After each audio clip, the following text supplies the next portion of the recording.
Hello students, video में हम ninth class math NCERT की जो न्यू बुक है गणिता मंजरी, इसके chapter number 3 the world of numbers को कंटिन्यू करेंगे। और पेज नंबर 64 से लेकर पेज नंबर 66 तक ये जो एक्सरसाइज दी गई है एंड ऑफ चैप्टर एक्सरसाइजेज, इस वीडियो में हम इस एक्सरसाइज के सभी क्वेश्चंस को सॉल्व करेंगे।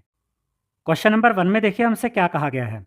Convert the following rational numbers in the form of a terminating decimal और non terminating and repeating decimal whichever the case may be by the process of long division. तो यहाँ पर हमें ये दो rational numbers दिए गए हैं और हमें लॉन्ग डिवीजन मेथड का यूज़ करके ये पता करना है कि इन दोनों रैशनल नंबर्स का डेसिमल एक्सपेंशन कैसा है। अब या तो यहाँ पे टर्मिनेटिंग डेसिमल आएगा या फिर नॉन टर्मिनेटिंग बट रिपीटिंग आएगा। अब हम चेक करते हैं कि इनमें से कौन से रैशनल नंबर में कौन सा डेसिमल एक्सपेंशन आता है। तो पहले पार्ट में हमें 3 को डिवाइड करके देखना है 50 से। तो यहाँ पर हम 3 को डिवाइड करेंगे 50 से। अब देखिए 3 तो 50 से छोटा है तो डेसिमल आया, यहाँ 0 लग गया, ये बन गया 30। अब 30 भी 50 से छोटा है तो एक 0 और यहाँ आएगी और यहाँ भी एक 0 आएगी। अब ये बन गया 300। अब 50 इंटू 6 क्या होता है 300। 300 में से 300 काटेंगे, रिमाइंडर आ जाएगा 0। तो 3/50 का डेसिमल एक्सपेंशन क्या आ गया 0.06 और यहाँ पे रिमाइंडर 0 आया है। इसका मतलब ये टर्मिनेटिंग डेसिमल एक्सपेंशन है। तो फाइनली यहाँ पर हम लिखेंगे टर्मिनेटिंग। अब इसके बाद सेकंड पार्ट में दिया गया है 2/9। तो यहाँ पर अब हम 2 को डिवाइड करेंगे 9 से। अब 2 तो 9 से छोटा है तो यहाँ डेसिमल आ जाएगा, ये बन गया, यहाँ 0 आ गया ना डेसिमल लगने के बाद, ये बन गया 20। अब 9 2 जा क्या होता है 18।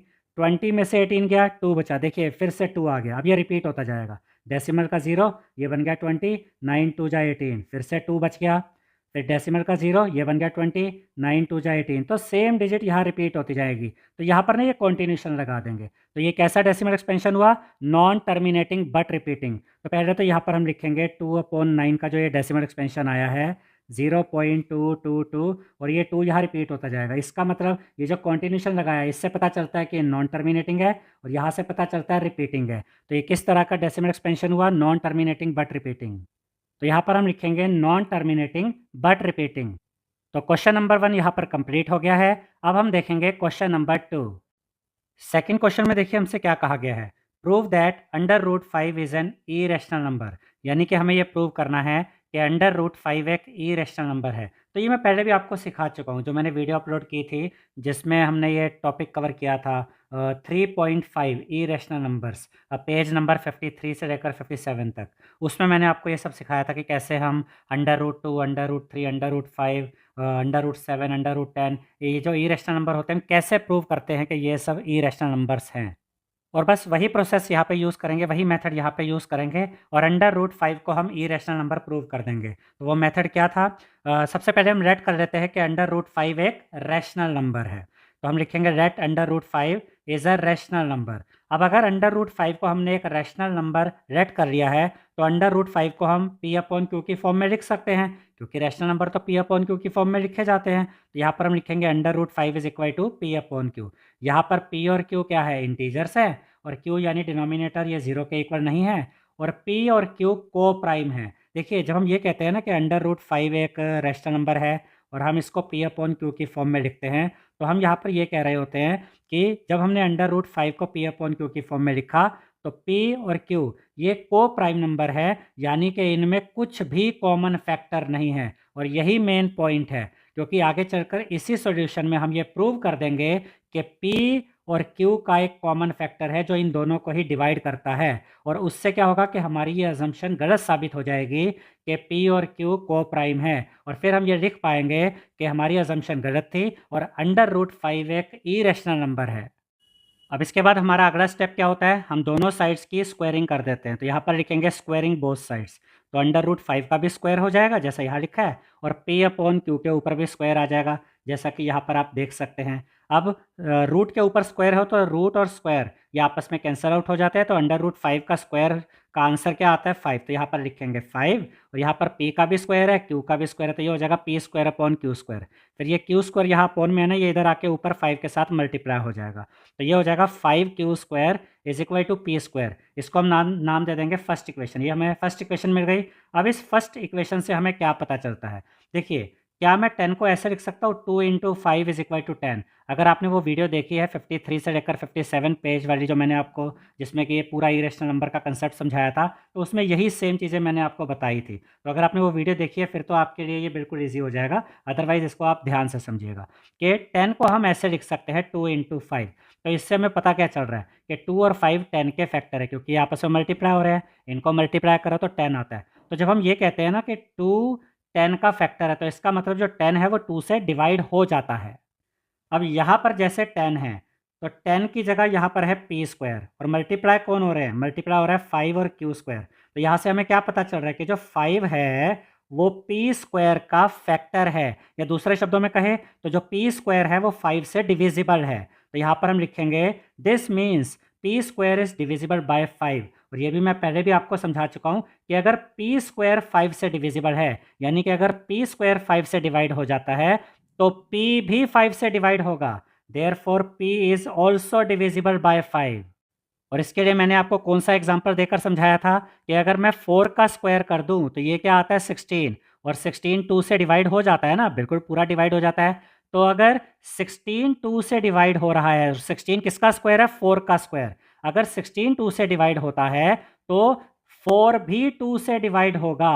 बिल्कुल हो सकता है। देखिए, अगर 4 का स्क्वायर यानी कि 16 2 से डिवाइड होता है तो 4 भी 2 से डिवाइड होगा। यही चीज़ यहाँ पर आ रही है कि अगर पी स्क्वायर 5 से डिवाइड होता है तो पी भी 5 से डिवाइड होगा।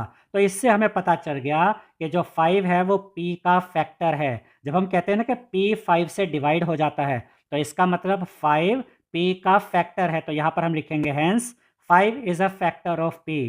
तो यहाँ पर मैंने क्या किया, पी का एक फैक्टर फाइंड कर लिया। क्या फैक्टर है वो, 5। अब अगर मैं ये प्रूव कर दूं कि जो 5 है वो क्यू का भी फैक्टर है, तो यहाँ पर हमें ये पता चल जाएगा कि ये दोनों को प्राइम नहीं है, बल्कि इन दोनों का एक कॉमन फैक्टर है, और हमारी ये अजम्पशन गलत साबित हो जाएगी। तो P का एक फैक्टर तो हमने निकाल लिया यहाँ पर 5। अब बस इतना प्रूव करना रह गया कि यही 5 Q का भी फैक्टर है। वो कैसे प्रूव करेंगे देखते हैं। तो यहाँ पर हम लिखेंगे P is equal to 5K, यहाँ पर K इंटीजर है। इस लाइन का क्या मतलब है, देखिए यहाँ हमने क्या देखा कि जो 5 है वो P का फैक्टर है। तो ये कुछ इस तरीके से हम लिख सकते हैं, जैसे मैं मान लीजिए लिखता हूँ 5 इंटू 2 इज इक्वल टू 10। तो यहाँ पर हम क्या कह सकते हैं कि जो 5 है वो 10 का फैक्टर है। तो 10 को मैं इस तरीके से लिख सकता हूँ ना, 10 is equal to 5 into something. तो यही चीज़ यहाँ आ रही है, 5 P का फैक्टर है तो P is equal to 5 into something. और ये जो K है ये क्या है, ये एक इंटीजर है। जैसे 5 के साथ यहाँ 2 मल्टीप्लाई हो रहा है, यहाँ 5 के साथ हमने मान लिया कि कोई इंटीजर K है जो मल्टीप्लाई हो रहा है, तो K यहाँ पर इंटीजर है। अब P की वैल्यू क्या मिल गई हमें, 5K। P की ये जो वैल्यू मिली है ना 5K, इसको हम रख देंगे इक्वेशन 1 में। इक्वेशन 1 में यहाँ पर P का स्क्वायर है ना, तो P की जगह मैं P की वैल्यू रख दूंगा 5K। तो यहाँ क्या लिखेंगे, substitute P is equal to 5K in equation 1। P की जो ये वैल्यू है 5K, इसको इक्वेशन 1 में रख देंगे। इक्वेशन 1 है 5Q स्क्वायर, तो ये आ गया 5Q square is equal to P square. P की जगह P की वैल्यू रख दी 5K और उसका स्क्वायर हो गया। अब ये 5Q square as it is, 5 का स्क्वायर 25, K का स्क्वायर K स्क्वायर, तो 5K का स्क्वायर किया तो हमें क्या मिला, 25K स्क्वायर। अब इन दोनों साइड्स को हम 5 से डिवाइड कर देंगे। ये दोनों साइड्स 5 से डिवाइड होती है ना, बिल्कुल होती है। डिवाइडिंग बोथ साइड्स बाय 5, तो यहाँ पर भी 5 से डिवाइड कर दिया, यहाँ पर भी 5 से डिवाइड कर दिया। अब देखिए 5 से 5 कट गया, तो यहाँ क्या बचा, Q स्क्वायर। और यहाँ पर देखिए 25 और नीचे 5 है, 5 1 जा 5, 5 5 जा 25, ये हो गया 5K स्क्वायर। अब हमें क्या मिल गया, Q square is equal to 5K square. ये कुछ ऐसा ही है, जैसे मैं लिख दूँ 10 इज इक्वल टू 5 इंटू 2, बिल्कुल यही सेंस बन रही है। 10 इज इक्वल टू 5 इंटू 2, इससे पता चल रहा है कि जो 10 है वो 5 से डिविजिबल है। या दूसरे शब्दों में कहें तो हम कह सकते हैं कि 5 10 का फैक्टर है। तो यहाँ पर जैसे 10 है वैसे यहाँ पर Q स्क्वायर है, यहाँ 5 इंटू 2 है, ऐसे यहाँ 5 इंटू K स्क्वायर है। तो यहाँ से हमें पता चल रहा है कि 5 10 का फैक्टर है, यहाँ से हमें पता चल रहा है कि 5 Q स्क्वायर का फैक्टर है। या दूसरे शब्दों में कहें तो Q स्क्वायर 5 से डिविजिबल है। तो हम लिखेंगे this means Q square is divisible by 5। और अगर Q स्क्वायर 5 से डिविजिबल है तो Q भी 5 से डिविजिबल होगा। ये चीज़ मैं ऊपर भी आपको एक्सप्लेन कर चुका हूँ। अब इस लाइन से हमें ये पता चल रहा है कि जो Q है वो 5 से डिविजिबल है। दूसरे शब्दों में कहें तो 5Q का फैक्टर है। तो यहाँ हम लिखेंगे hence 5 is a factor of Q। तो यहाँ से हमें पता चल गया कि 5Q का भी फैक्टर है। यहाँ से पता चला था कि जो 5 है वो P का भी फैक्टर है। तो इसका मतलब P और Q इन दोनों का एक कॉमन फैक्टर आ गया और वो कॉमन फैक्टर है 5। 5 इन दोनों को ही डिवाइड कर देता है, जबकि हमने तो अज्यूम किया था कि यहाँ पर P और Q तो को प्राइम है। जब हम कहते हैं ना P और Q को प्राइम है तो इसका मतलब इन दोनों में कुछ भी कॉमन फैक्टर नहीं है सिवाय 1 के। लेकिन हमारी अजम्पशन तो गलत साबित हो गई, हमने तो प्रूव कर दिया P और Q को प्राइम नहीं है, बल्कि इन दोनों में तो कॉमन फैक्टर है 5, वो हम यहाँ पर प्रूव कर चुके हैं। तो यहाँ पर हम लिखेंगे सो 5 is a common factor of P and Q। तो अब ये प्रूव हो गया कि P और Q का कॉमन फैक्टर है 5। This contradicts our assumption that P and Q are coprime. तो हमने जो स्टार्टिंग में एक अजम्पशन की थी, जो ये माना था कि P और Q तो को प्राइम है, हमारी वो अजम्पशन गलत साबित हो गई। तो फाइनली हम लिख देंगे therefore √5 is an irrational number. इसलिए √5 एक इरेशनल नंबर है। तो इस तरह से ये क्वेश्चन नंबर 2 भी कंप्लीट हो गया है और ये बहुत ही इंपॉर्टेंट क्वेश्चन है। ये इस तरह के क्वेश्चन का एग्जाम में आने के चांस बहुत ज़्यादा होते हैं। अब हम देखेंगे क्वेश्चन नंबर 3।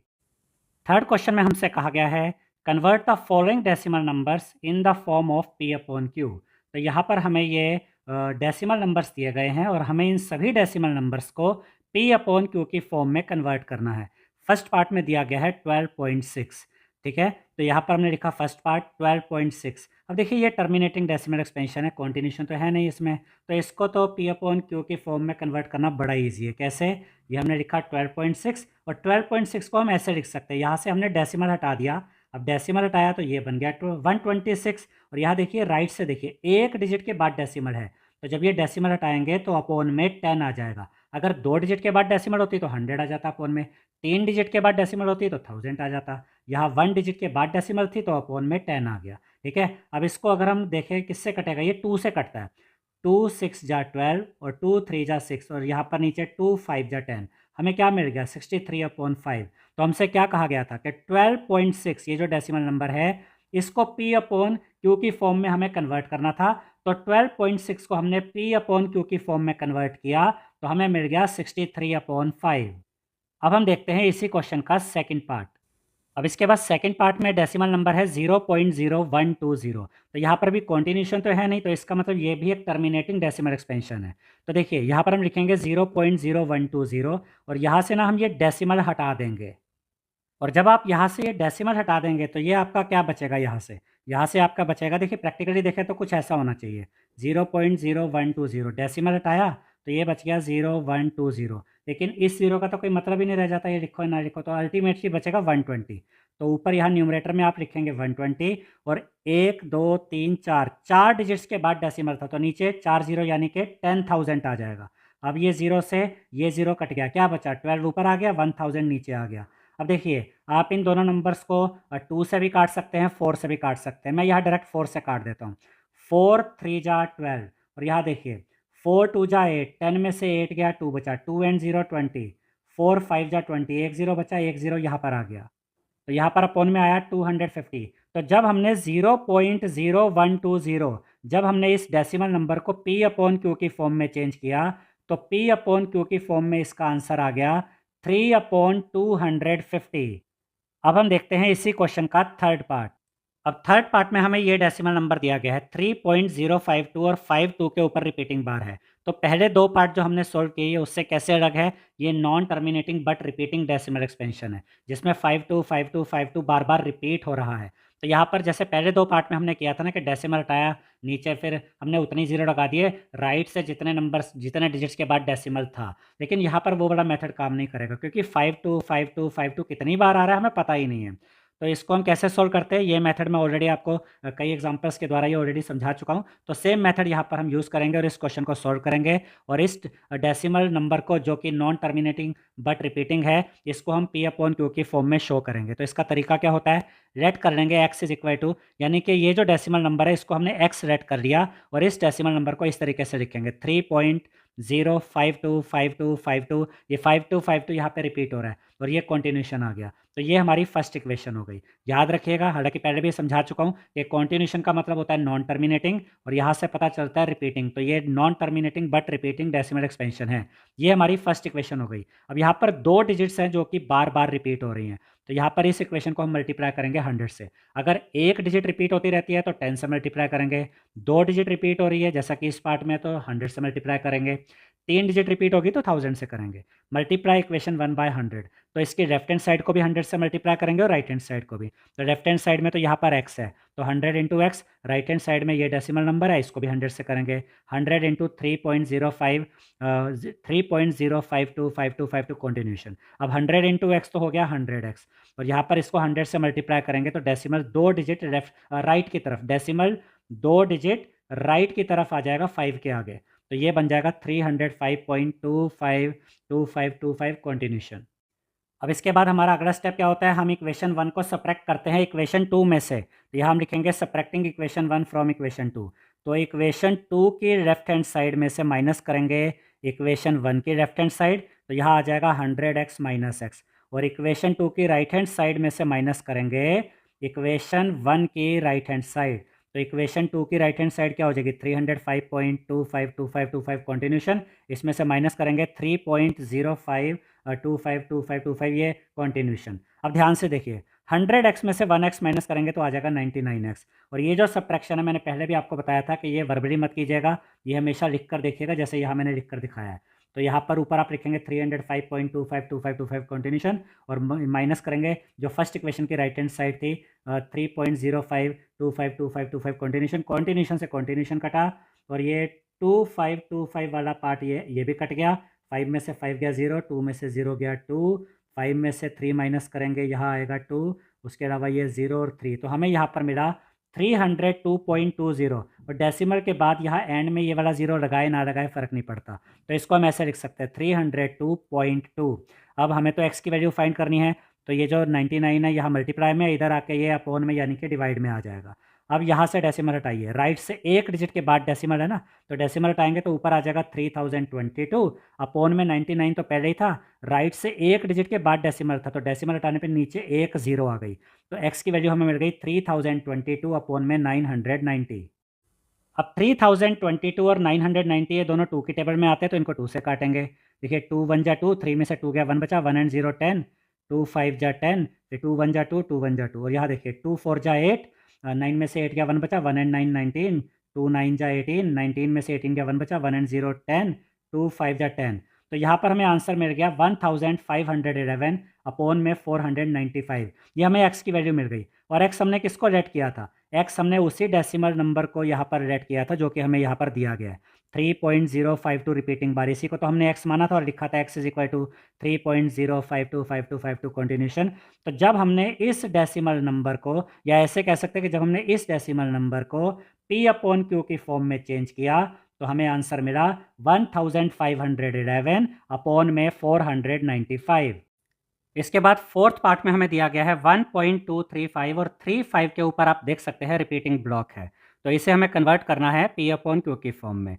तो इसमें हम लिखेंगे let x is equal to, और ये नॉन टर्मिनेटिंग बट रिपीटिंग है तो इसको ऐसे लिखेंगे 1.2353535 कंटिन्यूशन, ये फर्स्ट इक्वेशन हो गई। तो यहाँ पर जो 35 है ये 2 डिजिट्स बार बार रिपीट हो रही हैं। अब क्योंकि यहाँ 2 डिजिट्स रिपीट हो रही हैं तो इस फर्स्ट इक्वेशन को हम मल्टीप्लाई करेंगे 100 से, तो यहाँ पर हम लिखेंगे मल्टीप्लाई इक्वेशन 1 बाय 100। तो लेफ्ट हैंड साइड को यानी x को हम मल्टीप्लाई करेंगे 100 से, और राइट हैंड साइड को भी 100 से यहाँ पर हमने मल्टीप्लाई कर दिया है।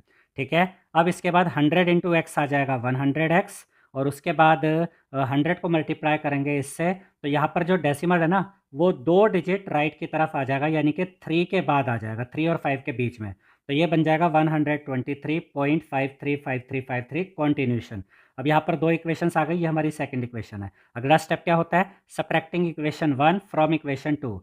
तो यहाँ पर हम लिखेंगे सब्ट्रैक्टिंग इक्वेशन 1 फ्रॉम इक्वेशन 2। अब हम इक्वेशन 1 को सब्ट्रैक्ट करेंगे इक्वेशन 2 में से, तो इक्वेशन 2 की लेफ्ट हैंड साइड है 100x, इक्वेशन 1 की लेफ्ट हैंड साइड है x, तो 100x में से तो ये x माइनस हो जाएगा, और यहाँ पर इसकी जो ये राइट हैंड साइड है इक्वेशन 2 की राइट हैंड साइड में से माइनस कर देंगे इक्वेशन 1 की राइट हैंड साइड, तो यहाँ पर हम लिखेंगे ये वाली साइड 123.535353 कंटिन्यूशन, इसमें से माइनस करेंगे इसको, तो यहाँ पर हम लिखेंगे 1.23535353, ये कंटिन्यूशन में चलता रहेगा।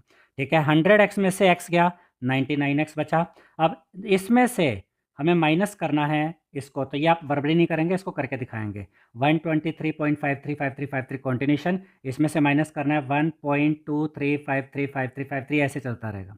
कंटिन्यूशन से कंटिन्यूशन कट गई, और यहाँ पर आप देख सकते हैं 5353 वाले पार्ट से ये भी कट गया, 3 में से 3 गया, ये भी आपस में कट गया, 5 में से 2 गया, ये 3 बचा, और यहाँ 3 में से 1 गया, ये 2 बचा, और ये 2 और ये 1, यहाँ पर हमें मिल गया है 122.3। तो इसमें से जब इसको माइनस किया तो हमें मिला 122.3। अब इसके बाद हमें तो यहाँ x की वैल्यू निकालनी है, तो x को यहीं पे रखेंगे, 99 यहाँ मल्टीप्लाई में है, यहाँ आकर ये अपोन में आ जाएगा। अब यहाँ ऊपर से आप डेसिमल हटा दीजिए, तो ऊपर क्या आ गया 1223, अपोन में 99 तो पहले ही था, और राइट से देखिए एक डिजिट के बाद डेसिमल था, तो डेसिमल हटाने पे नीचे एक जीरो आ गई, तो x की वैल्यू हमें मिल गई 1223 अपोन में 990। तो ये जो डेसिमल नंबर हमें दिया गया था 1.235 और 35 के ऊपर रिपीटिंग ब्लॉक था, इसको जब हमने p/q की फॉर्म में चेंज किया तो हमें आंसर मिला 1223 अपोन में 990। अब आते हैं फिफ्थ पार्ट पे। फिफ्थ पार्ट में हमें दिया गया है 0.23 और 2 और 3 दोनों के ऊपर ही रिपीटिंग ब्लॉक है, तो यहाँ पर हम लिखते हैं 0.23 और 23 के ऊपर रिपीटिंग ब्लॉक है। इसी को मैं इस तरीके से भी लिख सकता हूँ, क्योंकि इन दोनों का सेम मतलब है, let x is equal to 0.23233 continuation. ठीक है, आप ऐसे लिखिए या ऐसे लिखिए, बात तो एक ही है। अब इसके बाद देखिए यहाँ पर दो डिजिट्स है जो बार बार रिपीट हो रही है, और इसको हमने फर्स्ट इक्वेशन मान लिया इधर। तो यहाँ पर दो डिजिट्स है जो बार बार रिपीट हो रही हैं, तो हम इस इक्वेशन को मल्टीप्लाई करेंगे 100 से, तो यहाँ लिखेंगे मल्टीप्लाई इक्वेशन 1 बाय 100। ठीक है, तो x को भी 100 से मल्टीप्लाई किया, और ये राइट हैंड साइड को भी हमने 100 से मल्टीप्लाई किया। अब जब 100 को x से मल्टीप्लाई किया तो आ गया 100x, और 100 को इससे मल्टीप्लाई किया तो जो आपका डेसिमल है वो दो डिजिट राइट की तरफ आ जाएगा, यानी 3 के आगे, तो ये बन जाएगा 23.232323 कॉन्टिन्यूशन। ये हो गई सेकंड इक्वेशन। अगला स्टेप, इक्वेशन 1 को सब्ट्रैक्ट करेंगे इक्वेशन 2 में से। ठीक है, तो यहाँ पर हम क्या करेंगे, अब ये लिखेंगे सब्ट्रैक्टिंग इक्वेशन 1 फ्रॉम इक्वेशन 2। तो इसकी इक्वेशन 2 की लेफ्ट हैंड साइड में से, यानी 100x में से माइनस करेंगे इस वाली साइड को, यानी कि x को, तो 100x माइनस एक्स, और इसकी राइट हैंड साइड में से इसकी राइट हैंड साइड माइनस होगी, तो यहाँ लिखेंगे 23.232323 कॉन्टिन्यूशन, माइनस कर देंगे 0.232323 कॉन्टिन्यूशन। अब 100x में से 1x माइनस किया तो आपको मिल जाएगा 99x। अब आपको क्या करना है, इसमें से माइनस करना है इसको, तो ये यहाँ पे आप करके दिखाएंगे। 23.232323 कॉन्टिन्यूशन माइनस करना है 0.232323 कॉन्टिन्यूशन, कॉन्टिन्यूशन कट गया, ये 2323 ये भी आपस में कट गया, यहाँ पर क्या बचा 23 बचा, तो ये हमने लिख दिया 23। अब x की वैल्यू निकालनी है, 99 यहाँ मल्टीप्लाई में, इधर आके डिवाइड में आ गया, तो x की वैल्यू हमें मिल गई 23/99, तो यही हमारा फाइनल आंसर है। तो ये जो हमें दिया गया था 0.23232323, ऐसे कह सकते हैं कि 0.23 और 23 के ऊपर रिपीटिंग ब्लॉक था, इसको जब हमने चेंज किया p/q की फॉर्म में तो हमें आंसर मिला 23/99। अब हम इसी क्वेश्चन का सिक्स्थ पार्ट देखते हैं। सिक्स्थ पार्ट में हमें ये डेसिमल नंबर दिया गया है 2.05 और सिर्फ 5 के ऊपर रिपीटिंग ब्लॉक है, तो यहाँ हमने लिखा 2.05 5 के ऊपर रिपीटिंग ब्लॉक। अब यहाँ पर इसी नंबर को मैं इस तरीके से भी तो लिख सकता हूँ, तो मैंने यहाँ लेट कर लिया, let x is equal to, और इस नंबर को इस तरीके से लिख दिया 2.05555 कॉन्टिन्यूशन, ये फर्स्ट इक्वेशन हो गई।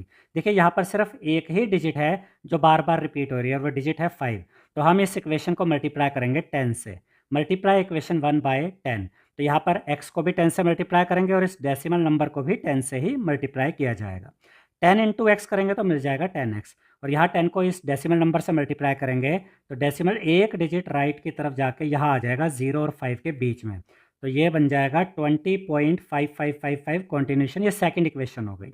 अब अगला स्टेप, इक्वेशन 1 को सब्ट्रैक्ट करेंगे इक्वेशन 2 में से, सब्ट्रैक्टिंग इक्वेशन 1 फ्रॉम इक्वेशन 2, तो यहाँ ये 10x में से माइनस कर देंगे इस x को, वो यहाँ पर लिख दिया इज इक्वल टू, और इसमें से 20.555 कॉन्टिन्यूशन में से माइनस कर देंगे 2.0555 कॉन्टिन्यूशन को, तो देखिए 20.5555 कॉन्टिन्यूशन माइनस 2.0555 कॉन्टिन्यूशन। अब 10x में से 1x माइनस होगा तो आपको मिलेगा 9x, और ये जो सब्ट्रैक्शन है ये आप लिख कर देखेंगे जैसा यह मैंने किया है, 20.5555 कॉन्टिन्यूशन माइनस 2.05555 कॉन्टिन्यूशन, तो यहाँ कॉन्टिन्यूशन से कॉन्टिन्यूशन कटा, यहाँ तक आप देखेंगे 555 भी कट गया, 5 में से 0 गया 5 बचा, 20 में से 2 गया 18 बचा, तो आपको मिला 18.5, तो यहाँ आपको मिलेगा 9x इज इक्वल टू 18.5। अब ये 9 यहाँ मल्टीप्लाई में, इधर आके डिवाइड में आ जाएगा, ऊपर से आप डेसिमल हटा देंगे तो ऊपर तो आएगा 185, अपोन में 9 तो पहले से ही है, एक डिजिट के बाद राइट से देखिए एक डिजिट के बाद डेसिमल था तो नीचे एक जीरो आ गई, ठीक है। अब मिला हमें 185 अपॉन में 90, ये दोनों नंबर्स ना 5 से कटते हैं, तो 5 से काट देंगे। 5 3 जा 15, 18 में से 15 गया 3 बचा, 3 एंड 5 35, 5 7 जा 35। और यहाँ देखिए 5 1 जा 5, 9 में से 5 गया 4 बचा, 4 एंड 0 40, 5 8 जा 40। तो फाइनली हमें मिला 37 अपॉन में 18। तो ये जो डेसिमल नंबर हमें दिया गया था 2.0555555 कॉन्टिन्यूशन, जिसको हम ऐसे भी कह सकते हैं 2.05 और 5 के ऊपर रिपीटिंग ब्लॉक, इसको जब हमने कन्वर्ट किया P अपॉन Q की फॉर्म में तो हमें आंसर मिल गया है 37 अपॉन 18। अब हम इसी क्वेश्चन का 7th पार्ट देखेंगे। 7th पार्ट में हमें दिया गया है 2.125 और सिर्फ 5 के ऊपर रिपीटिंग ब्लॉक है। तो इसको हम इस तरीके से लिख सकते हैं, let x is equal to, और इस डेसिमल नंबर को हम ऐसे लिख देंगे 2.125555 कॉन्टिन्यूशन। ये हमारी फर्स्ट इक्वेशन हो गई। देखिए यहाँ पर आप देख सकते हैं कि सिर्फ 5 है जो बार बार रिपीट हो रहा है, यानी एक ही डिजिट बार बार रिपीट हो रही है। तो इक्वेशन 1 को हम मल्टीप्लाई करेंगे 10 से, तो यहाँ पर लिखेंगे मल्टीप्लाई इक्वेशन 1 बाय 10। तो x को भी 10 से मल्टीप्लाई कर देंगे और राइट हैंड साइड में जो डेसिमल नंबर है इसको भी 10 से मल्टीप्लाई कर देंगे। तो 10 इंटू एक्स तो हो जाएगा 10x, और यहाँ पे 10 से मल्टीप्लाई करेंगे इस डेसिमल नंबर को, तो डेसिमल एक डिजिट राइट की तरफ शिफ्ट हो जाएगा, यानी ये 1 के आगे आ जाएगा। तो ये बन जाएगा 21.255555 कॉन्टिन्यूशन। इतना हो गया। अगला step, subtracting equation 1 from equation 2। Equation 1 को सब्ट्रैक्ट करेंगे इक्वेशन 2 में से, तो यहाँ हम लिखेंगे 10x माइनस एक्स, क्योंकि इसकी लेफ्ट हैंड साइड में से इसकी लेफ्ट हैंड साइड माइनस हो गई, और यहाँ राइट हैंड साइड में देखिए कि ये राइट हैंड साइड जो ये थी इसमें से माइनस कर देंगे इसकी राइट हैंड साइड। तो यहाँ लिखेंगे 21.25555 कॉन्टिन्यूशन, उसमें से माइनस कर देंगे 2.125555 कॉन्टिन्यूशन। अब 10x में से 1x माइनस किया तो आ गया 9x। ये सब्ट्रैक्शन यहाँ लिख कर दिखाएंगे।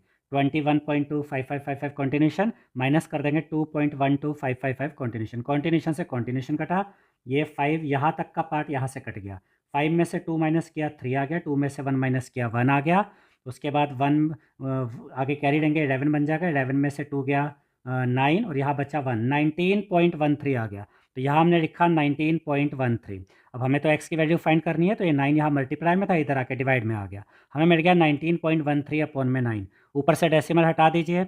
अब डेसिमल हटाएंगे तो ऊपर हो जाएगा 1913, नीचे 9 था, राइट से 2 डिजिट के बाद डेसिमल था, तो जब डेसिमल हटाया तो नीचे 2 0 आ गई, तो x की वैल्यू हमें मिल गई 1913 अपॉन में 900, और यही हमारा फाइनल आंसर है। तो ये जो डेसिमल नंबर हमें दिया गया था 2.1255555 कॉन्टिन्यूशन, तो इसको जब हमने P अपॉन Q की फॉर्म में चेंज किया तो हमें आंसर मिला 1913 अपॉन में 900। अब हम इसी क्वेश्चन का 8th पार्ट देखेंगे। 8th पार्ट में हमें दिया गया है 3.125 और सिर्फ 5 के ऊपर रिपीटिंग ब्लॉक है। यहाँ पर हमने लिखा 3.125, 5 के ऊपर रिपीटिंग ब्लॉक है, और इसी को हम ऐसे लिख सकते हैं, let x is equal to, और इस डेसिमल नंबर को हम इस तरीके से लिखेंगे 3.125555 कॉन्टिन्यूशन। ये हमारी फर्स्ट इक्वेशन हो जाएगी। तो यहाँ पर आप देख सकते हैं सिर्फ एक ही डिजिट है जो बार बार रिपीट हो रही है, तो हम यहाँ पर लिखेंगे मल्टीप्लाई इक्वेशन 1 बाय 10। तो इक्वेशन 1 को हम 10 से मल्टीप्लाई कर देंगे, ठीक है। तो इसके लेफ्ट हैंड साइड में x है, x को 10 से मल्टीप्लाई किया, राइट हैंड साइड में डेसिमल नंबर है, इसको भी 10 से मल्टीप्लाई कर देंगे। 10 इंटू एक्स करेंगे तो मिलेगा 10x, और यहाँ इसको इस डेसिमल नंबर को 10 से मल्टीप्लाई करेंगे तो डेसिमल एक डिजिट राइट की तरफ शिफ्ट होकर यहाँ आ जाएगा 1 के बाद, तो ये बन जाएगा 31.25555 कॉन्टिन्यूशन। ये हमारी सेकंड इक्वेशन हो जाएगी। अब हम लिखेंगे सब्ट्रैक्टिंग इक्वेशन 1 फ्रॉम इक्वेशन 2। अब हम इक्वेशन 2 में से इक्वेशन 1 को सब्ट्रैक्ट कर देंगे, तो इक्वेशन 2 की जो लेफ्ट हैंड साइड है 10x, इसमें से माइनस करेंगे इक्वेशन 1 की लेफ्ट हैंड साइड को, यानी x को, तो 10x माइनस x। और यहाँ पर जो इक्वेशन 2 की राइट हैंड साइड है इसमें से माइनस कर देंगे इक्वेशन 1 की राइट हैंड साइड को, तो 31.25555 कॉन्टिन्यूशन, इसमें से माइनस करेंगे 3.125555 कॉन्टिन्यूशन। तो 10x में से 1x माइनस करेंगे तो मिल जाएगा 9x, और इस डेसिमल नंबर में से ये वाला डेसिमल नंबर यहाँ सब्ट्रैक्ट करके दिखाएंगे। तो हमने लिखा 31.25555 कॉन्टिन्यूशन, उसमें से माइनस करेंगे 3.12555 कॉन्टिन्यूशन। कॉन्टिन्यूशन से कॉन्टिन्यूशन कट गया, यहाँ तक ये 5 वाला पार्ट भी कट गया। 5 में से 2 माइनस किया 3 आ गया, 2 में से 1 माइनस किया 1 आ गया। अब यहाँ से 1 कैरी लेंगे 11 बन जाएगा, 11 में से 3 माइनस किया 8 आ गया, यहाँ बचा 2 तो यहाँ लिखेंगे 28। तो ये हमें मिला 28.13, तो यहाँ लिखा 28.13। हमें अब x की वैल्यू निकालनी है, तो 9 यहाँ मल्टीप्लाई में, यहाँ के डिवाइड में आ गया, तो क्या अब मिल गया, अब हमें 28.13 अपॉन में 9, ऊपर से डेसिमल हटा देंगे तो ऊपर आ जाएगा 2813, नीचे पहले 9 था ना, डेसिमल यहाँ राइट से देखिए 2 डिजिट के बाद था, तो डेसिमल हटाया तो नीचे 2 जीरो आ गई, तो फाइनली हमें आंसर मिल गया 2813 अपॉन में 900। तो ये जो डेसिमल नंबर हमें दिया गया था 3.125555 कंटिन्यूशन, जब हमने इसको p अपॉन क्यू की फॉर्म में चेंज किया तो हमें मिला 2813 अपॉन में 900। अब हम इसी क्वेश्चन का 9th पार्ट देखेंगे। 9th पार्ट में हमें ये डेसिमल नंबर दिया गया है 2.1625, और यहाँ पर आप देख सकते हैं 1625 चारों डिजिट के ऊपर ये रिपीटिंग ब्लॉक है, तो ये 1625 ये रिपीट होगा। अब देखिए let x is equal to, अब इसी डेसिमल नंबर को हम ऐसे लिख सकते हैं 2.1625 कंटिन्यूशन, ये हो गई हमारी फर्स्ट इक्वेशन। अब यहाँ पर 4 डिजिट से जो रिपीट हो रही है, तो हम इक्वेशन 1 को मल्टीप्लाई करेंगे 10,000 से, तो यहाँ हम लिखेंगे मल्टीप्लाई इक्वेशन 1 बाय 10,000, तो लेफ्ट हैंड साइड को भी 10,000 से मल्टीप्लाई करेंगे, यानी कि 10,000 इंटू एक्स, और राइट हैंड साइड को भी 10,000 से ही मल्टीप्लाई करेंगे, 10,000 इंटू ये वाला डेसिमल नंबर यहाँ पे लिख दिया। अब यहाँ पर देखिए 10,000 इंटू एक्स करेंगे तो मिलेगा 10,000 एक्स, और यहाँ पर इस डेसिमल नंबर को जब हमने 10,000 से मल्टीप्लाई किया तो ये डेसिमल जो है ये 4 डिजिट आगे आ जाएगा, यानी इस 5 और 1 के बीच में यहाँ पे, तो यहाँ पर ये बन जाएगा 21625, और यहाँ डेसिमल आएगा, और उसके बाद 1625 ये रिपीट होता जाएगा, और आगे ये कॉन्टिन्यूशन। ये हो गई सेकंड इक्वेशन। अब हम लिखेंगे यहाँ पर subtracting equation 1 from equation 2, equation 1 को सब्ट्रैक्ट करेंगे इक्वेशन 2 में से, तो लेफ्ट साइड से लेफ्ट साइड माइनस होगी 10,000 x minus x, right hand side से राइट हैंड साइड माइनस होगी, और ये आ जाएगा 21,625.1625 कॉन्टिन्यूशन, इसमें से माइनस करेंगे 2.1625 कॉन्टिन्यूशन। अब यहाँ पर देखिए 10,000 एक्स में से माइनस करेंगे 1 एक्स, तो आ जाएगा 9,999 एक्स, और यहाँ पर ये वाला सब्ट्रैक्शन हम यहाँ लिख कर दिखाएंगे 21,625.1625 कॉन्टिन्यूशन, उसमें से माइनस करेंगे 2.1625 कॉन्टिन्यूशन, ये कॉन्टिन्यूशन यहाँ पर ये पूरी कट जाएगी। अब ये 1625 ये भी आपस में कट गया, 5 में से 2 माइनस किया 3 आ गया, आगे इसके फिर 2, फिर ये 6, फिर 1 और फिर 2, तो यहाँ में मिला 21,623, वो हमने यहाँ पर लिख दिया। अब हमें x की वैल्यू निकालनी है, 9,999 यहाँ मल्टीप्लाई में था, इधर आके डिवाइड में आ गया, तो x की वैल्यू हमें मिल गई 21,623 अपॉन में 9,999। तो ये जो डेसिमल नंबर हमें दिया गया था 2.1625 कॉन्टिन्यूशन, इसको जब हमने कन्वर्ट किया p अपॉन क्यू की फॉर्म में, तो हमें आंसर मिला 21,623 अपॉन में 9,999। तो इस तरह से क्वेश्चन नंबर 3 कंप्लीट हो गया है। अब हम देखेंगे क्वेश्चन नंबर 4।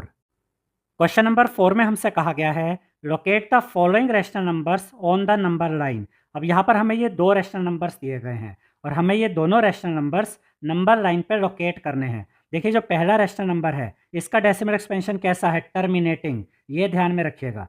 और जो दूसरा रैशनल नंबर है इसका डेसिमल एक्सपेंशन कैसा है, नॉन टर्मिनेटिंग बट रिपीटिंग।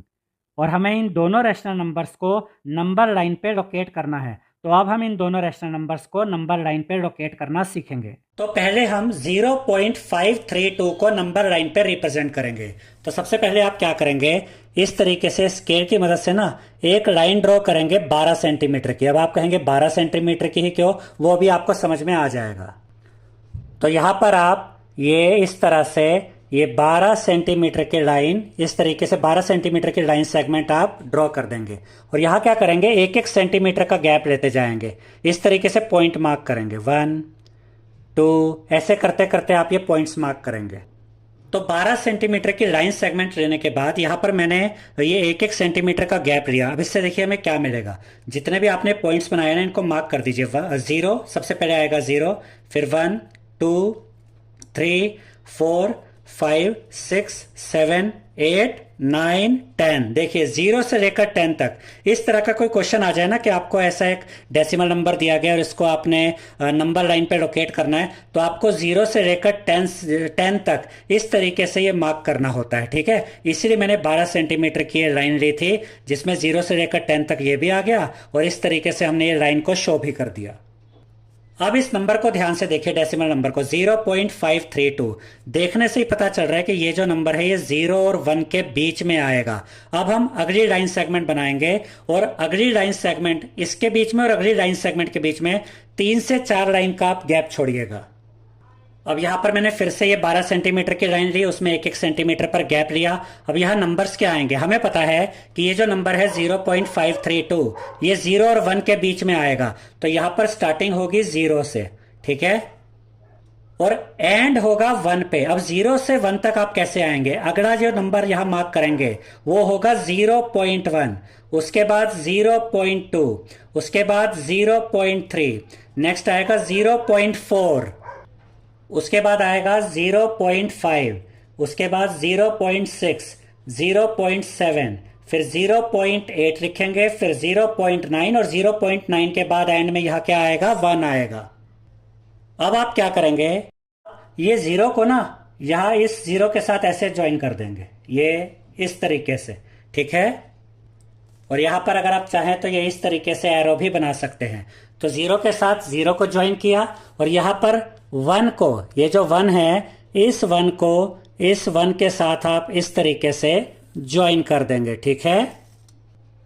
तो 0 को 0 के साथ ज्वाइन किया, 1 को 1 के साथ ज्वाइन किया। अब आगे देखते हैं कि नंबर हमें कहां मिलने वाला है। नंबर है 0.532। तो ये जो नंबर है ना 0.532 ये 0.5 और 0.6 के बीच में आएगा। तो फिर से एक नंबर लाइन यहां पर अब हम ड्रॉ करते हैं। तो आप स्टेप्स को समझ रहे हैं। सबसे पहले हमने देखा कि ये नंबर 0 और 1 के बीच में आएगा, फिर हमें ये सब नंबर्स मिल गए। उसके बाद हमने देखा कि ये जो नंबर है 0.532 ये 0.5 से तो बड़ा है और 0.6 से छोटा है। ऐसे चेक करना है आपने कि ये नंबर 0.5 से तो बड़ा है और 0.6 से छोटा है। तो ये 0.5 और 0.6 के बीच में आएगा। अब इसी को ध्यान में रख के हम अगली नंबर लाइन यहां पे ड्रॉ करेंगे। 2-3 लाइन का गैप छोड़ेंगे, फिर ये नंबर लाइन ड्रॉ करेंगे। यहां पर मैंने ये नंबर लाइन ड्रॉ की, इसको भी ऐसे 10 इक्वल पार्ट्स में डिवाइड किया।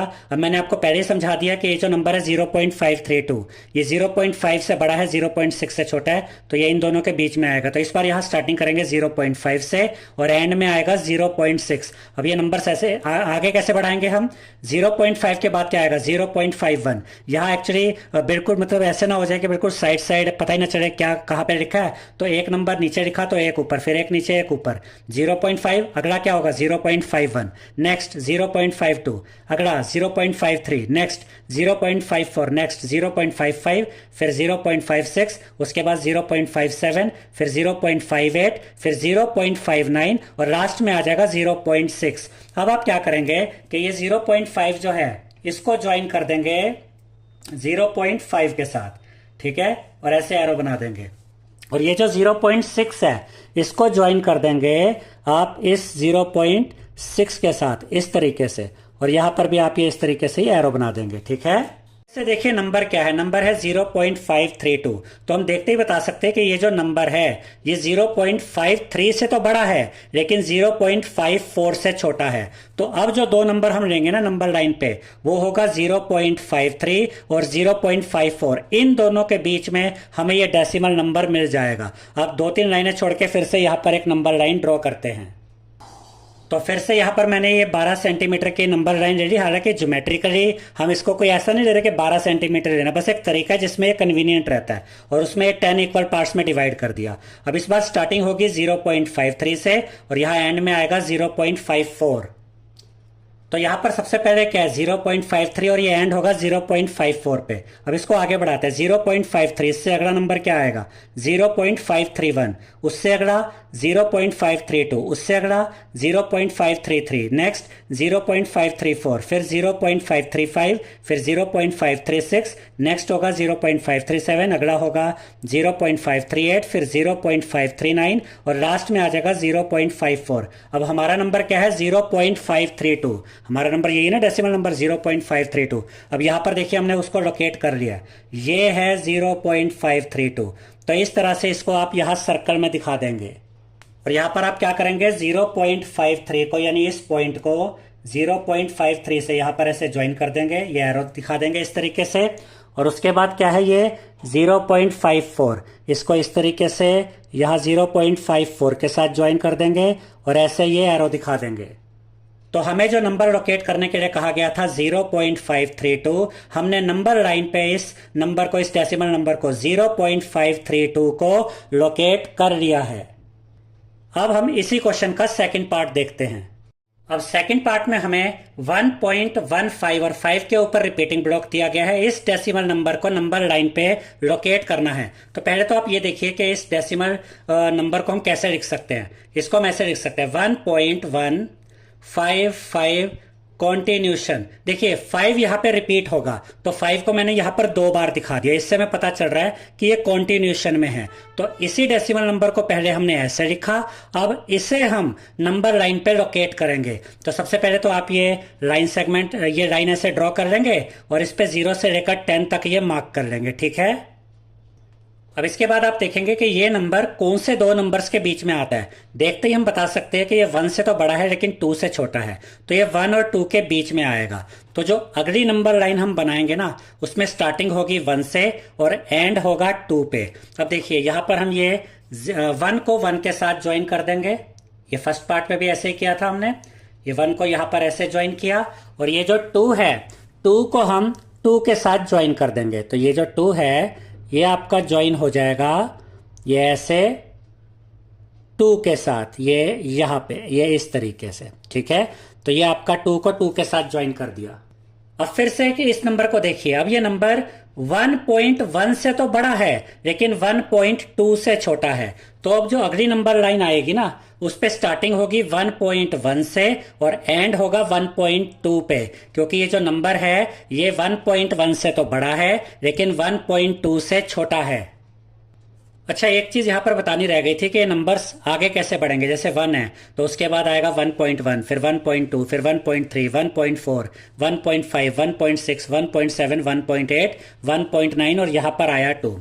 अब यहां पर स्टार्टिंग हो रही है 1.1 से और एंड हो रहा है 1.2 पे। तो ये जो नंबर है ना 1.155 कॉन्टिन्यूशन, ये 1.1 से तो बड़ा है और 1.2 से छोटा है, इसलिए ये इन दोनों के बीच में आएगा। तो ये जो 1.1 है ये, इसको हम ज्वाइन कर देते हैं इस 1.1 से यहां पर, ठीक है। ये ऐसे ज्वाइन कर दिया और ये जो 1.2 है, 1.2 को ये हम यहां से लेके ये यहां तक, ये इस तरीके से ज्वाइन कर देंगे, ठीक है। अब देखिए यहां नंबर्स आगे कैसे बढ़े। 1.1, उसके बाद आया 1.11, फिर 1.12, 1.13, 1.14, 1.15, 1.16, फिर 1.17, 1.18, 1.19 और उससे अगला होगा 1.2। अब इसके बाद फिर से नंबर को देखिए, ये जो नंबर है 1.15 से तो बड़ा है लेकिन ये 1.16 से छोटा है। तो इस तरीके से आपको चेक करना होता है, स्टेप वाइज आगे बढ़ना होता है। अब हम क्या देख रहे हैं कि ये नंबर 1.15 से तो बड़ा है लेकिन 1.16 से छोटा है। तो यहां पर देखिए ये 1.15 और 1.16 इन दोनों के बीच में आएगा, क्योंकि ये नंबर 1.15 से बड़ा है और 1.16 से छोटा है। तो अगली जो नंबर लाइन आएगी ना, उस पे स्टार्टिंग होगी यहां से, ये 1.15 से और एंड होगा इस पर, यानी 1.16 पे। और ये नंबर्स आगे कैसे बढ़ेंगे, 1.15 है, फिर 1.151, 1.152, 1.153, 1.154, 1.155, यही हमारा नंबर है जो हमें लोकेट करना था। 1.156, 1.157, 1.158, 1.159 और लास्ट में आया 1.16। तो यहां पर आप क्या करेंगे, ये जो 1.15 है इसको ज्वाइन कर देंगे ये 1.15 यहां पर ऐसे, और उसके बाद क्या था 1.16। अब ये जो 1.16 है ये, इसको ज्वाइन कर देंगे आप ये 1.16 यहां पर इसके साथ, ठीक है। अब देखिए जो नंबर हमें लोकेट करना था वो था 1.1555 यह कॉन्टिन्यूशन में है। तो यहां पर जो नंबर हमें लोकेट करना था ना, वो नंबर यहां पर आ गया, देखिए 1.155।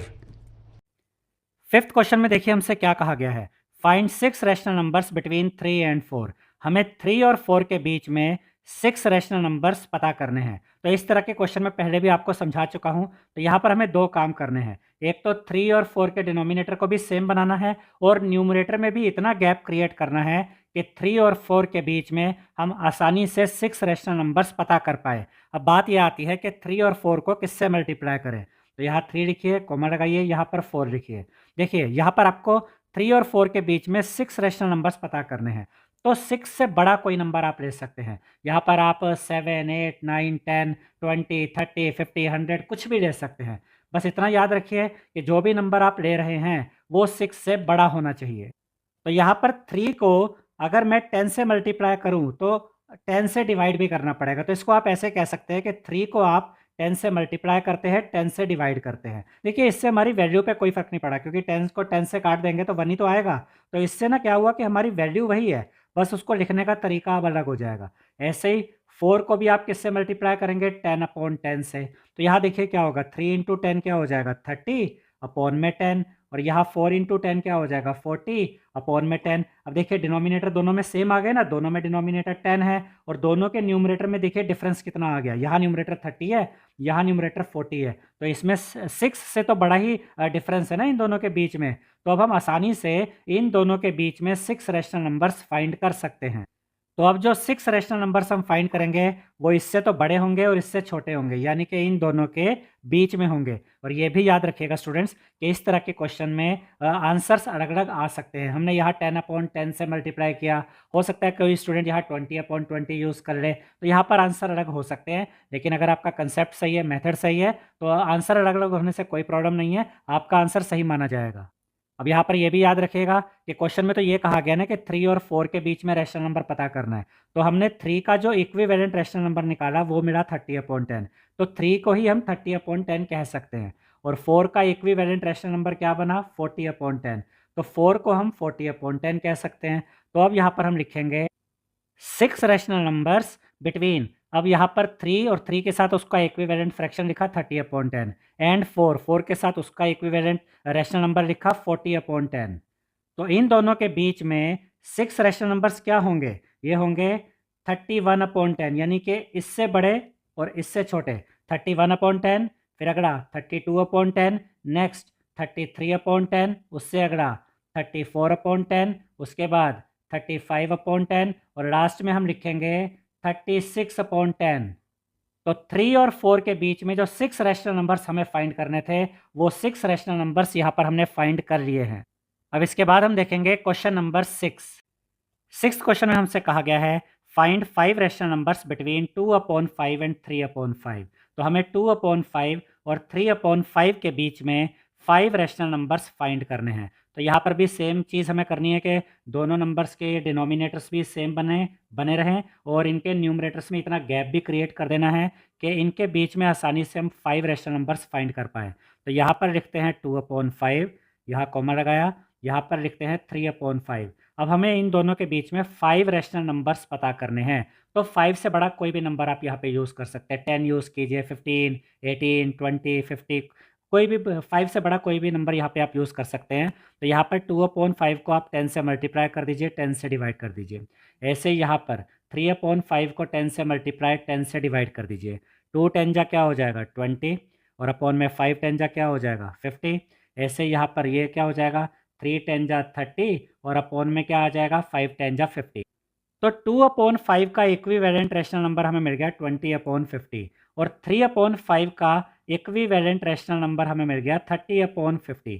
ठीक है, अब हमें 5 रैशनल नंबर पता करने हैं 2/5 और 3/5 के बीच में। तो वो हम पता करेंगे इन दोनों के बीच में। और ये दोनों भी क्या हैं, ये 2/5 का इक्विवेलेंट रैशनल नंबर है और ये 3/5 का इक्विवेलेंट रैशनल नंबर है। और यहाँ पर दोनों के डिनोमिनेटर भी सेम है और न्यूमरेटर में इतना गैप है कि 5 रैशनल नंबर आसानी से फाइंड किए जा सकते हैं। तो यहाँ पर हम लिखेंगे 5 रैशनल नंबर्स बिटवीन 2/5। 2/5 के साथ उसका इक्विवेलेंट रैशनल नंबर लिख दिया एंड 3/5 इसके साथ इसका इक्विवेलेंट रैशनल नंबर पर लिख दिया। तो 2/5 और 3/5 के बीच में जो 5 रैशनल नंबर्स होंगे वो होंगे, पहला 21/50, ठीक है, उसके बाद 22/50, फिर नेक्स्ट 23/50, फिर 24/50 और फिर होगा 25/50। और ये पांचों रैशनल नंबर्स 20/50 से बड़े हैं और 30/50 से छोटे हैं, यानी कि इनके बीच में हैं। अब हम देखेंगे क्वेश्चन नंबर 7। 7th क्वेश्चन में हमसे कहा गया है find 5 rational numbers between 1/6 and 2/5। तो यहाँ हमें 1/6 और 2/5 के बीच में 5 रैशनल नंबर्स फाइंड करने हैं। अब यहाँ सबसे मेन चीज़ देखिए, यहाँ पर दोनों डिनोमिनेटर्स डिफरेंट है। जो पिछले 2 क्वेश्चन हमने देखे ना, क्वेश्चन नंबर 5 और क्वेश्चन नंबर 6, उसमें डिनोमिनेटर्स पहले से ही सेम थे, पहले से ही इक्वल थे। लेकिन यहाँ पे डिनोमिनेटर्स डिफरेंट है। तो यहाँ पर हमें एक तो डिनोमिनेटर्स को सेम बनाना है, और उसके अलावा न्यूमरेटर में भी इतना गैप होना चाहिए कि आप इजीली इन 2 रैशनल नंबर्स के बीच में 5 रैशनल नंबर्स फाइंड कर सकें। तो यहाँ पर हमें 6 और 5 का पहले एलसीएम फाइंड करना होगा। तो यहाँ पर हम लिखेंगे एलसीएम ऑफ 6 एंड 5। 6 और 5 का एलसीएम होता है 30। अब ये 1/6 यहाँ पर लिख दीजिए, यहाँ कोमा लगाइए और यहाँ पर लिखिए 2/5। अब देखिए कि क्या आप इन दोनों डिनोमिनेटर्स को 30 बना सकते हैं? बिल्कुल बना सकते हैं। 6 को किससे मल्टीप्लाई करें कि 30 हो जाए? 6 5 जा 30, तो ऊपर भी 5 से ही मल्टीप्लाई करेंगे। अब यहाँ पर अपॉन में 5 है, 5 को किससे मल्टीप्लाई करें कि 30 हो जाए? 6। तो अगर नीचे 6 है तो ऊपर भी 6 ही आएगा। अब देखिए 1 × 5 करेंगे तो क्या हो जाएगा? 5, और अपॉन में 6 5 जा 30, और यहाँ पे 2 6 जा 12, और अपॉन में 30। अब देखिए डिनोमिनेटर सेम हो गए ना, और न्यूमरेटर में देखिए इतना गैप है कि आप इजीली 5 रैशनल नंबर्स फाइंड कर सकते हैं इन दोनों रैशनल नंबर्स के बीच में। तो यहाँ पर हम लिखेंगे 5 रैशनल नंबर्स बिटवीन। तो हमारा पहला नंबर क्या था? 1/6। क्वेश्चन में देख रहे थे 1/6 और फिर था 2/5। तो यहाँ लिखा 1/6, और 1/6 का इक्विवेलेंट रैशनल नंबर भी लिख दिया, यानी कि ये 5/30। एंड 2/5 जो, और दूसरे के साथ इसका इक्विवेलेंट रैशनल नंबर लिख दिया 12/30। अब हम इन दोनों के बीच में 5 रैशनल नंबर्स फाइंड करेंगे जो इससे तो बड़े होंगे लेकिन इससे छोटे होंगे, और ये 5 रैशनल नंबर्स होंगे 6/30, अगला होगा 7/30, उसके बाद अगला होगा 8/30, नेक्स्ट 9/30, और उसके बाद आएगा 10/30। तो 5 रैशनल नंबर्स पता करने थे इनके बीच में, वो 5 रैशनल नंबर्स यहाँ पर हमने पता कर लिए हैं। अब हम देखेंगे क्वेश्चन नंबर 8। 8th क्वेश्चन में हमसे कहा गया है if x/3 plus x/5 is equal to 16/15 find the rational number x। यानी कि अगर x/3 प्लस x/5 इक्वल है 16/15 के, तो हमें रैशनल नंबर x फाइंड करना है। तो यहाँ पर हमें x की वैल्यू फाइंड करनी है। तो यहाँ पर हम लिख लेते हैं x/3 plus x/5 is equal to 16/15। अब 3 और 5 का एलसीएम लेंगे तो एलसीएम आएगा 15। आप लिखेंगे 15। इस एलसीएम 15 को इस डिनोमिनेटर 3 से डिवाइड कीजिए। 15 को 3 से डिवाइड करेंगे तो मिलेगा 5। उस 5 को इस न्यूमरेटर x के साथ मल्टीप्लाई कर दीजिए, तो 5 × x क्या हो जाएगा? 5x, फिर प्लस का साइन। अब इस न्यूमरेटर इस एलसीएम 15 को इस डिनोमिनेटर 5 से डिवाइड कीजिए, तो आपको मिलेगा 3। उस 3 को मल्टीप्लाई कीजिए इस न्यूमरेटर के साथ यानी x के साथ, तो आपको मिलेगा 3x, और यहाँ पर लिखेंगे 16/15। अब 5x और 3x को ऐड करेंगे तो आपको मिलेगा 8x, और अपॉन में क्या है? 15 इज इक्वल टू 16/15। अब देखिए x को यहीं पे रखिए, x की वैल्यू तो फाइंड करनी है। 16/15 अपनी जगह पे है, मल्टीप्लाई का साइन लगाइए। ये 8/15 जब यहाँ पर आएगा ना तो इसका रेसिप्रोकल हो जाएगा, ये हो जाएगा 15/8। अब देखिए 15 से 15 कट गया, 15 1 जा 15, 15 1 जा 15, ऐसे काट दीजिए। और यहाँ पर 16 और 8 को भी सॉल्व कर सकते हैं। 8 1 जा 8, 8 2 जा 16। तो x की वैल्यू हमें फाइंड करनी थी, x की वैल्यू हमने फाइंड कर ली है 2। अब हम देखेंगे क्वेश्चन नंबर 9। 9th क्वेश्चन में हमसे कहा गया है let a and b be 2 non zero rational numbers such that a + 1/b is equal to 0। यानी हम लेट कर लेते हैं कि a और b दो नॉन जीरो रैशनल नंबर्स है, और अगर आप a में ऐड करते हैं 1/b को तो इन दोनों का सम आता है 0 के इक्वल। इसके बाद क्या कहा गया? Without assigning any numerical values determine whether a b is positive और नेगेटिव, जस्टिफाई योर आंसर। यानी a और b की जगह कोई न्यूमेरिकल वैल्यू बिना रखे, हमें a और b की जगह कोई न्यूमेरिकल वैल्यू नहीं रखनी है। ये a और b की जगह बिना न्यूमेरिकल वैल्यू रखे हमें ये पता करना है कि a b की वैल्यू पॉजिटिव आती है या नेगेटिव आती है। ए बी मतलब a इंटू बी। हमें पता करना है कि अगर हम ए बी का प्रोडक्ट फाइंड करें, a इंटू बी करें, तो ये वैल्यू पॉजिटिव आती है या नेगेटिव आती है, और अपने आंसर को जस्टिफाई करना है। तो जैसा कि क्वेश्चन में हमें दिया गया है a + 1/b is equal to 0, इसको यहाँ पर लिख लेंगे।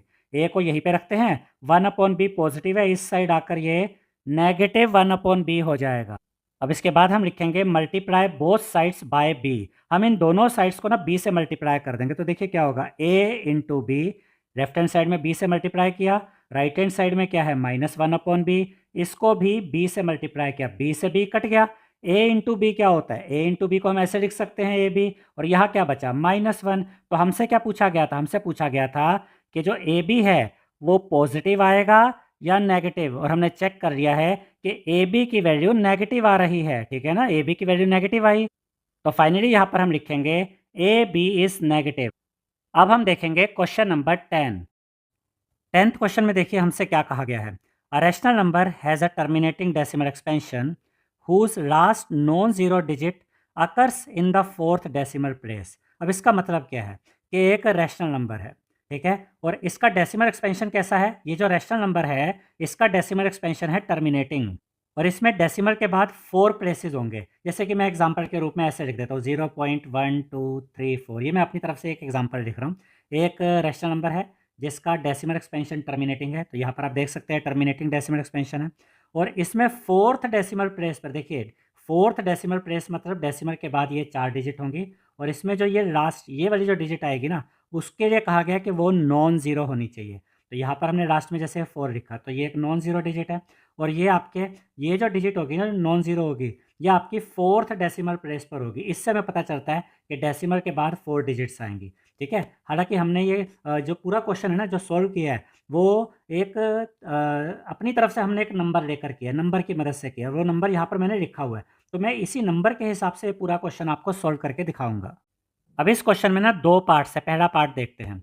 Show that such a number can be written in the form p/10⁴, where p is an integer not divisible by 10। तो हमें ये शो करना है कि यहाँ पर जो भी नंबर हम लेते हैं, जैसे मैंने अपनी तरफ से एक नंबर लिया है, हमें ये शो करना है कि ये जो नंबर है, ये जो रैशनल नंबर हम यहाँ पर लेंगे, हमें उसको p/10⁴ इस फॉर्म में शो करना है, जहाँ पर p यानी कि न्यूमरेटर एक इंटीजर होगा, और इसके अलावा ये जो p यानी कि न्यूमरेटर है ये 10 से डिविजिबल नहीं होना चाहिए। तो ये हमें शो करना है कि जो हम ये नंबर लेंगे ये p/10⁴ की फॉर्म में शो किया जा सकता है, जहाँ p एक इंटीजर होगा और p यानी कि न्यूमरेटर 10 से डिविजिबल नहीं होगा। इसको मैं इसलिए रिपीट कर रहा हूँ कि आपको इस समझ में आ जाए कि एग्जैक्टली इस क्वेश्चन में कहा क्या गया है। अब इसके बाद एक और पार्ट आता है इसी क्वेश्चन में, is it necessary that the denominator of this rational number when written in the lowest form is divisible by 2⁴ और 5⁴ give reason। अब इसके बाद हमें ये भी शो करना है कि जो भी यहाँ पर हम रैशनल नंबर लेंगे, अगर उसके डिनोमिनेटर की हम बात करें, तो अगर इसके डिनोमिनेटर को हम इसकी लोएस्ट फॉर्म में ले आते हैं, तो लोएस्ट फॉर्म में आने के बाद क्या ये डिनोमिनेटर 2⁴ और 5⁴ से डिविजिबल होगा या नहीं, हमें इसका रीज़न भी बताना है। तो इसके सॉल्यूशन में अपनी तरफ से मैं एक नंबर ले लेता हूँ, लेट द नंबर बी 0.1235। लेकिन ये नंबर लेते वक्त मैंने इन चीज़ों का ध्यान रखा, जैसा कि कहा गया था कि ये एक रैशनल नंबर है जिसका टर्मिनेटिंग डेसिमल एक्सपेंशन है। तो आप देख सकते हैं यहाँ पे टर्मिनेटिंग डेसिमल एक्सपेंशन है, क्योंकि कॉन्टिन्यूशन तो नहीं है, तो ये टर्मिनेटिंग डेसिमल एक्सपेंशन है। और जैसा कि कहा गया था फोर्थ डेसिमल प्लेस पे नॉन ज़ीरो डिजिट होनी चाहिए, तो डिजिट के डेसिमल के बाद यहाँ पर 4 डिजिट्स आएंगी, और जो फोर्थ डेसिमल प्लेस है वो 0 नहीं होना चाहिए, तो मैंने फोर्थ डेसिमल प्लेस पे 5 लिखा। आप इसकी जगह कोई और नंबर भी लिख सकते हैं, आप इस तरीके से भी लिख सकते हैं 0.1234, तो आप 5 की जगह लास्ट में कुछ भी रख सकते हैं, 4 रख दीजिए या कोई और डिजिट रख दीजिए, बस यहाँ पर आप 0 नहीं रखेंगे। अब इसी नंबर को 0.1235 को मैं इस तरीके से लिख देता हूँ कि मैं ऊपर से डेसिमल हटा देता हूँ, और राइट से चेक कीजिए 1 2 3 4, 4 डिजिट्स के बाद डेसिमल था, डेसिमल हटाया तो ऊपर आ गया 1235, और 4 डिजिट के बाद डेसिमल था तो नीचे 4 जीरो यानी कि 10,000 आ गया, और 10,000 को मैं ऐसे लिख सकता हूँ 10⁴। तो जो नंबर मैंने लिया था 0.1235, इसी को जब हम p/q की फॉर्म में लेकर आए तो अब ये कुछ इस तरीके से नज़र आ रहा है 1235 अपॉन में 10⁴। तो यहाँ पर ये जो पहला पार्ट था ना, show that such a number can be written in the form p/10⁴ where p is an integer not divisible by 10, ये हमने यहाँ पर प्रूव कर दिया है। कैसे, मैं आपको समझाता हूँ। देखिए सबसे पहले तो हमने जो भी ये नंबर लिया था ये टर्मिनेटिंग डेसिमल एक्सपेंशन वाला था, डेसिमल के बाद 4 डिजिट्स थे, और जो डेसिमल फोर्थ प्लेस था यहाँ पर हमने नॉन ज़ीरो डिजिट भी लिया। अब इसी को देखिए, इसी को हमने इस फॉर्म में लिख के दिखा दिया। यहाँ पर ये जो 1 2 3 5 है ना, ये p का काम कर रहा है, और अपॉन में 10⁴ आ गया, और यहाँ पर जो ये इंटीजर हमने लिया ये 10 से डिविजिबल भी नहीं है, क्योंकि इसके यहाँ पर एंड में, यहाँ यूनिट प्लेस पर आप देख सकते हैं 5 है, तो ये 10 से डिविजिबल भी नहीं है। तो जो जो चीज़ें हमसे कही गई थी ना फर्स्ट पार्ट में, वो सारी हम यहाँ पर करके दिखा चुके हैं। तो यहाँ पर हम लिखेंगे हैंस 0.1235 जो हमने एक एग्जाम्पल के रूप में नंबर लिया, ये एक रैशनल नंबर है जिसकी last non zero digit occur करती है in the fourth decimal place पे, और इसको can be written in the form p/10⁻⁴, और इसको हम p/10⁻⁴ की फॉर्म में लिख सकते हैं, where p is an integer, p यानी कि यहाँ पे न्यूमरेटर है, जो कि यहाँ पर ये न्यूमरेटर है। तो यहाँ पर p क्या है, एक इंटीजर है, नॉट डिविजिबल बाय 10, और ये जो p है यानी कि ये जो ऊपर वाला ये जो नंबर है जो कि एक इंटीजर है, ये 10 से डिविजिबल भी नहीं है। तो जो जो हमसे कहा गया था वो यहाँ पर हमने शो कर दिया है।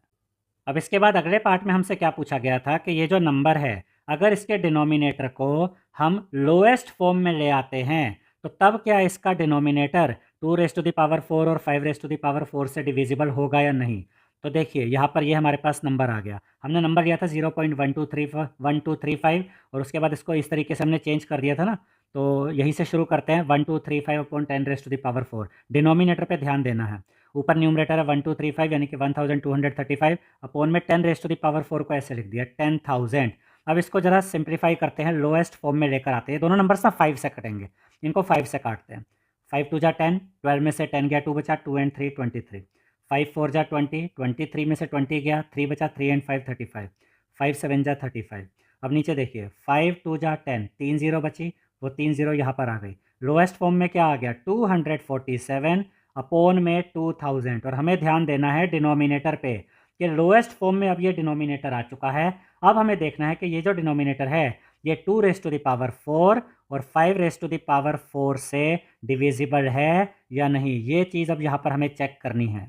तो अब हम क्या करेंगे, ये जो डिनोमिनेटर है ना 2000, इसके प्राइम फैक्टर्स पता करेंगे। तो यहाँ पर हम इसके प्राइम फैक्टर्स पता करते हैं। यहाँ लिखा 2000, ये 2 से डिवाइड होता है, 2 1 जा 2, उसके बाद ये 3 0, फिर ये 2 से डिवाइड होता है, 2 5 जा 10, फिर ये 2 0, फिर ये 2 से डिवाइड होता है, 2 2 जा 4, 5 में से 4 गया 1 बचा, 1 एंड 0 10, 2 5 जा 10, ये 0 आ गया। अब यहाँ पर आ गया 250, ये भी 2 से डिवाइड होता है, 2 1 जा 2, 2 2 जा 4, 5 में से 4 गया 1 बचा, 1 एंड 0 10, 2 5 जा 10। अब क्या मिला 125, ये 5 से डिवाइड होता है, 5 2 जा 10, 12 में से 10 गया 2 बचा, 2 एंड 5 25, 5 5 जा 25। अब क्या मिला 25, ये 5 से डिवाइड होगा, 5 5 जा 25। अब क्या मिला 5, ये 5 से डिवाइड होगा, 5 1 जा 5। 2 कितनी बार आया, 1 2 3 4 बार आया, और 5 आया 1 2 3 टाइम्स आपका 5 आया। तो 2000 को हम इसके प्राइम फैक्टर्स के प्रोडक्ट के रूप में लिख देंगे, 2⁴ इंटू 5�3। यहाँ पर आप एक स्टेप अगर चाहें तो बढ़ा भी सकते हैं, आप इसको ना इस तरीके से भी लिख सकते हैं। पहले इस स्टेप से पहले ये वाला जो स्टेप है ना, इससे पहले आप ये स्टेप लिख सकते हैं। जितने भी प्राइम फैक्टर्स आए थे, 2 आया था यहाँ पे 4 टाइम, इसको आप 4 टाइम लिख दीजिए, ठीक है। उसके बाद 5 आया था 3 टाइम, 5 को आप 3 टाइम मल्टीप्लाई कर दीजिए, और इसके बाद ये वाला स्टेप ले आइए, 247 अपोन में 2⁴, क्योंकि 2 4 टाइम मल्टीप्लाई हो रहा है, इंटू 5⁵, और 5 यहाँ पर 3 टाइम्स मल्टीप्लाई हो रहा है। तो अल्टीमेटली अब हमारे पास ये आ गया 247 अपोन में 2⁴ इंटू 5⁵। अब इसके डिनोमिनेटर पे ध्यान दीजिए, डिनोमिनेटर किस फॉर्म में आया, 2⁴ इंटू 5⁵। ये इस फॉर्म में तो नहीं है ना, 2⁴ इंटू 5⁴, और हमें तो इस फॉर्म के हिसाब से बताया गया था कि लोएस्ट फॉर्म में आने के बाद क्या ये डिनोमिनेटर इससे डिविजिबल होगा 2⁴ और 5⁴ से। तो अपोन में आप देख सकते हैं कि 2⁴ तो है, लेकिन 5⁴ नहीं है। अब इसी को ध्यान में रखते हुए हम ये आंसर आगे लिखेंगे। तो यहाँ पर हम लिखेंगे no, it is not necessary that the denominator of this rational number, यानी ये जो रैशनल नंबर हमने लिया, ये ज़रूरी नहीं है कि इसका जो डिनोमिनेटर है जब इसको लोएस्ट फॉर्म में लिखा जाए, when written in the lowest form is divisible by 2⁴ into 5⁴। यानी कि ये जो हमने रैशनल नंबर लिया था, अपनी तरफ से लिया था हमने rational number according to question, तो ये ज़रूरी नहीं है कि इसके डिनोमिनेटर को जब लोएस्ट फॉर्म में लाया जाए तो ये इसका डिनोमिनेटर अपनी लोएस्ट फॉर्म में 2⁴ और 5⁴ से डिविजिबल हो, ये ज़रूरी नहीं है। लेकिन याद रखिएगा ऐसा हो भी सकता है और नहीं भी। इसका क्या मतलब हुआ अभी मैं आपको समझाऊंगा। इट मे और may not be divisible by 2⁴ into 5⁴। यानी ये जो हमने नंबर लिया ना यहाँ पर, इसकी जगह हम कोई और नंबर भी तो ले सकते थे। अब इस केस में हमने देखा कि जो डिनोमिनेटर है जब वो लोएस्ट फॉर्म में आया तो वो 2⁴ इंटू 5⁴ से डिविजिबल नहीं है। लेकिन ऐसा भी हो सकता है कि आप इसकी जगह के कोई और नंबर ले लेते हैं ठीक है, जैसा कि क्वेश्चन में चीज़ें दी गई है उन्हीं को फॉलो करते हुए, तो ऐसा हो भी सकता है और नहीं भी, कि जो डिनोमिनेटर है वो जब लोएस्ट फॉर्म में लाया जाता है तो वो 2⁴ इंटू 5⁴ से डिवाइड हो भी सकता है और नहीं भी। वो मैंने यहाँ एग्जाम्पल के द्वारा दिखाया है। अगर मैं ये एग्जाम्पल ले लूँ, मान लीजिए मैं ये नंबर ले लेता हूँ 0.1331, तो ये भी तो हमारे क्वेश्चन के अकॉर्डिंग ही है कि डेसिमल के बाद 4 डिजिट्स हैं और 4, ये जो डेसिमल फोर्थ प्लेस पर जो डिजिट है वो नॉन ज़ीरो है। ठीक है, तो मैंने जो नंबर लिया था उससे थोड़ा अलग नंबर ले लिया। अब इसी को जब मैं P/Q की फॉर्म में लाता हूँ, मैं डेसिमल हटा देता हूँ, तो ऊपर आ गया 1331 अपॉन में आ जाएगा 10,000। अब यहाँ 10,000 के अगर मैं प्राइम फैक्टर्स निकालता हूँ तो वो है 2⁴ इंटू 5⁴ और याद रखिएगा इसको आप आगे सोल्व नहीं कर सकते, ये ऑलरेडी अपनी लोएस्ट फॉर्म में है। तो यहाँ पर अगर आप डिनोमिनेटर देखेंगे और इसकी लोएस्ट फॉर्म देखेंगे तो इस केस में इस डिनोमिनेटर की लोएस्ट फॉर्म 2⁴ इंटू 5⁴ से डिविजिबल है। लेकिन हमने जो एग्जांपल लिया था उसमें ये जो डिनोमिनेटर है वो अपनी लोएस्ट फॉर्म में 2⁴ इंटू 5⁴ से डिविजिबल नहीं है। तो कुछ केसेस में ऐसा हो सकता है कि डिविजिबल हो, कुछ केसेस में ऐसा हो सकता है कि डिविजिबल ना हो। ये डिपेंड करता है कि आपने कैसा एग्जाम्पल लिया है, या इसको ऐसे कह सकते हैं, ये डिपेंड करता है इस बात पे कि आपने किस तरह का रैशनल नंबर लिया है। तो जब हमने 0.1235 लिया तो इस केस में तो जो डिनोमिनेटर आया उसकी लोएस्ट फॉर्म में वो डिनोमिनेटर 2⁴ इंटू 5⁴ से डिवाइड नहीं हुआ। लेकिन जब हमने 0.1331 लिया तो इसका डिनोमिनेटर जब हम लोएस्ट फॉर्म में देखते हैं तो इसका डिनोमिनेटर अपनी लोएस्ट फॉर्म में 2⁴ इंटू 5⁴ से डिविजिबल होता है। तो इस क्वेश्चन के लिए मैं आपको सजेस्ट करूंगा आप एक दो बार इसके सॉल्यूशन को अच्छे से देखिए, समझिए, और उस एक बार आपको समझ आ जाएगा ना अच्छे से, उसके बाद